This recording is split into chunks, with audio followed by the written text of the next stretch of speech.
A Venezuela está a contabilizar as vítimas na sequência dos terremotos e as crianças estão entre as mais afetadas.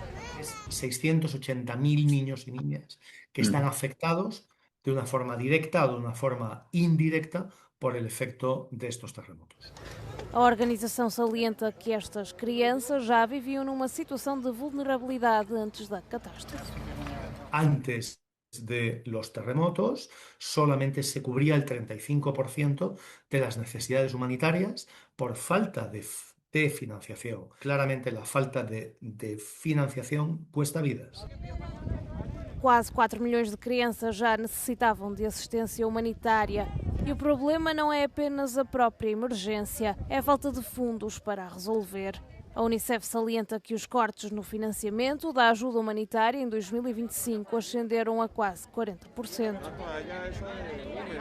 Por lo tanto, hay una caída de la financiación que alcanza casi el 40% de los fondos humanitarios, y hay un estudio en el Lancet, que lo habréis citado seguramente, en el que se muestra que más de 5 millones de niños y niñas previsiblemente morirán antes del 2030 por causas evitables. A Unicef afirma que a relação com as autoridades venezuelanas não se alterou na sequência da mudança de liderança neste inverno, nem a situação das crianças no país.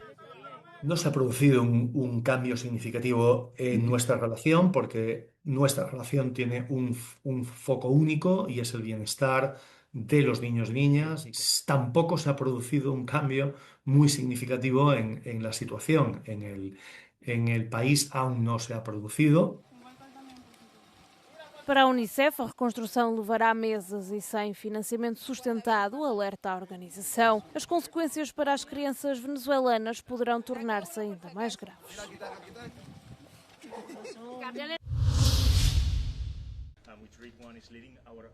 O primeiro-ministro cessante do Reino Unido, Keir Starmer, anunciou um investimento de quase 348 mil milhões de euros nos próximos 4 anos para modernizar as Forças Armadas. O plano prevê um aumento do financiamento para drones e sistemas autónomos num contexto de ameaças crescentes e de uma menor confiabilidade por parte dos Estados Unidos. A decisão surge ainda na sequência de meses de desacordo no seio do governo trabalhista. We must stand more firmly on our own 2 feet. We must do what it takes to meet this new world head on, to keep our country safe and seize the opportunities that come from investing in our sovereign strength. That is what we're doing. That's why we have reversed at last the corrosive hollowing out of our armed forces. And it's why we're transforming a defence programme that, frankly, for too long has been underfunded and unsuited to the threats that we face. O compromisso surge numa altura em que o presidente norte-americano Donald Trump tem instado repetidamente os aliados da NATO a aumentarem as despesas com a defesa e a tornarem-se menos dependentes de Washington. De acordo com o plano, as despesas com a defesa atingirão 2,7% do PIB até 2029. Starmer afirmou também que a meta de 3% será alcançada na próxima legislatura, um período que poderá estender-se até 2034. O Reino Unido mantém o compromisso de atingir a meta da NATO de 3,5% do PIB até 2035. Em apenas uma semana, a onda de calor que se fez sentir em vários países na Europa acrescentou mais de 700 milhões de euros às contas de eletricidade em França e na Alemanha. O número é da ONG Ambiental 350. As ondas de calor aumentam a procura por refrigeração. Com o aumento do consumo de eletricidade, vêm os preços mais elevados.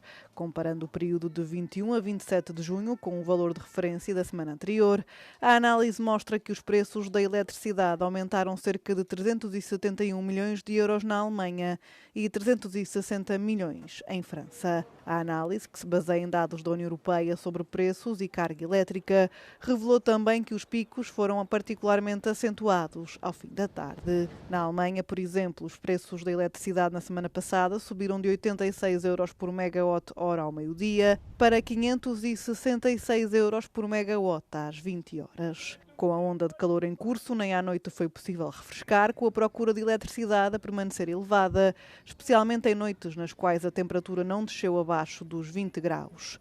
Aqui os custos agravam-se, uma vez que o pico de energia manteve-se, mas a oferta de energia solar reduziu. Estes custos adicionais somam-se aos preços já elevados do petróleo e do gás devido à crise em curso na rota marítima do Estreito de Hormuz.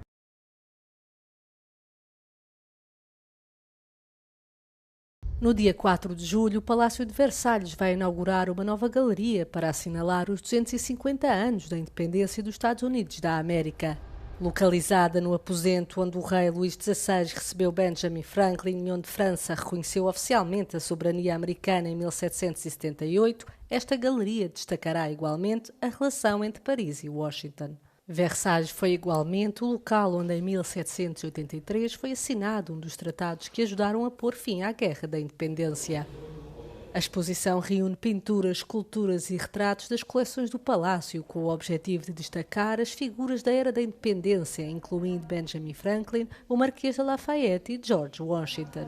Il y a une vraie cohérence à créer un parcours dédié à l'indépendance des États-Unis à Versailles, puisque dès Louis XVI, on a souhaité rappeler le lien entre la France et les événements, ne serait-ce que par la commande d'un grand candélabre par Louis XVI qui était dans son appartement intérieur et qui célébrait la guerre d'indépendance des États-Unis. Esta reabertura ocorre poucos dias depois de Emmanuel Macron ter recebido o seu homólogo americano Donald Trump em Versalhes, um dos instrumentos de soft power mais poderosos à disposição do presidente francês. It creates an atmosphere for discussion which is just different. And I think it was the idea of Louis XIV in the beginning. This place was created to make people think differently.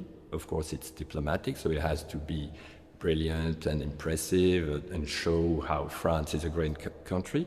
But it's not only that, it's all about beauty and the harmony of the world. Na semana passada, a história repetiu-se. Foi aqui que Donald Trump assinou inesperadamente um memorando destinado a pôr fim à guerra no Irão, apenas 4 dias antes do início das negociações propriamente ditas. O grafeno é um dos materiais mais promissores da atualidade, leve, resistente e com propriedades únicas. Em Portugal há um projeto que pode mudar o futuro da tecnologia de defesa. A GTEC Plasma, uma spin-off do Instituto de Plasmas e Fusão Nuclear do Instituto Superior Técnico, está a desenvolver uma tecnologia inovadora baseada em plasma para produzir grafeno. O objetivo é claro, criar coberturas para a absorção de ondas de radar e de radiação eletromagnética, uma tecnologia com aplicações imediatas na área da defesa. As aplicações mais óbvias neste momento são as aplicações no ramo da defesa, mas existem muitas outras aplicações onde este tipo de material tem potencial para blindagem eletromagnética, para reduzir radiação e por isso achamos neste momento que temos um material extremamente interessante. Atualmente soluções semelhantes são raras e altamente restritas. Ao nível dos coatings para absorção de radar, neste momento não existe na Europa nenhuma outra solução e mesmo no mundo existe nos Estados Unidos o material, por exemplo, o cobre, os F-35, mas que é um material que não pode ser exportado. Por isso temos um material neste momento made in Portugal e com um elevado potencial de aplicação. O grafeno é, na realidade, uma folha de átomos de carbono produzida a partir de precursores como o álcool etílico ou metano. Através de plasma, as moléculas são separadas e reorganizadas e transformam-se em pequenos flocos de um pó preto bastante leve. O resultado pode tornar drones e aeronaves praticamente invisíveis ao radar, com impacto direto em operações militares. O que nós queremos, na realidade, é que o avião seja invisível ao radar. As nossas estimativas para aquilo que é o nosso material neste momento é que um F-16 passa a ter a assinatura de um pássaro. E isso é reduzir imenso a assinatura do radar para tornar o avião invisível e muito mais difícil de detectar. Torna-se importante porque ou o avião não é visualizado ou é visualizado tarde demais. E por isso é uma vantagem do ponto de vista de militar conseguir ser detectado o mais tarde possível naquilo que são as suas missões militares. A tecnologia está a dar passos rumo à industrialização e os dispositivos da Agitec Plasma já produzem 40 mg por minuto de grafeno de alta qualidade. E já há parcerias em curso no setor da defesa. O objetivo passa por ir mais longe do que a matéria-prima. A empresa tenciona criar soluções prontas a aplicar, como por exemplo uma tinta que pode cobrir as superfícies de drones. Uma inovação portuguesa que pode colocar o país na linha da frente da tecnologia stealth, com aplicações que vão muito além da defesa. A Noruega derrotou a Costa do Marfim por 2-1 em Dallas e tornou-se a primeira seleção europeia a avançar para os oitavos de final do Campeonato do Mundo. António Nusa fez 1-0 na primeira parte, mas Amad Diallo empatou à entrada para o último quarto de hora. Erling Haaland voltou a ser decisivo perto dos 90. Marcou pela quinta vez no torneio e selou o primeiro triunfo dos noruegueses numa fase a eliminar de um Mundial. O próximo confronto é diante do Brasil domingo em Nova Iorque. Mais fácil foi a tarefa de França, que se impôs perante a Suécia por 3-0. Mbappé com um bis abriu e fechou a contagem. São já 6 os golos para o avançado do Real Madrid, que iguala Messi no topo da tabela de marcadores. Pelo meio, Barcola também contribuiu para a 4ª vitória em 4 jogos dos vice-campeões mundiais, que marcaram pelo menos 3 golos em cada uma das partidas realizadas. Depois do Canadá, o México, mais um dos co-anfitriões, também segue em frente. 2-0 ao Equador na capital mexicana. Valeram os golos de Quiñones e Raúl Jiménez, ambos no primeiro tempo. Os mexicanos somam por vitórias os encontros disputados. Domingo enfrentam o vencedor do duelo entre Inglaterra e República Democrática do Congo, de novo no Estádio Azteca.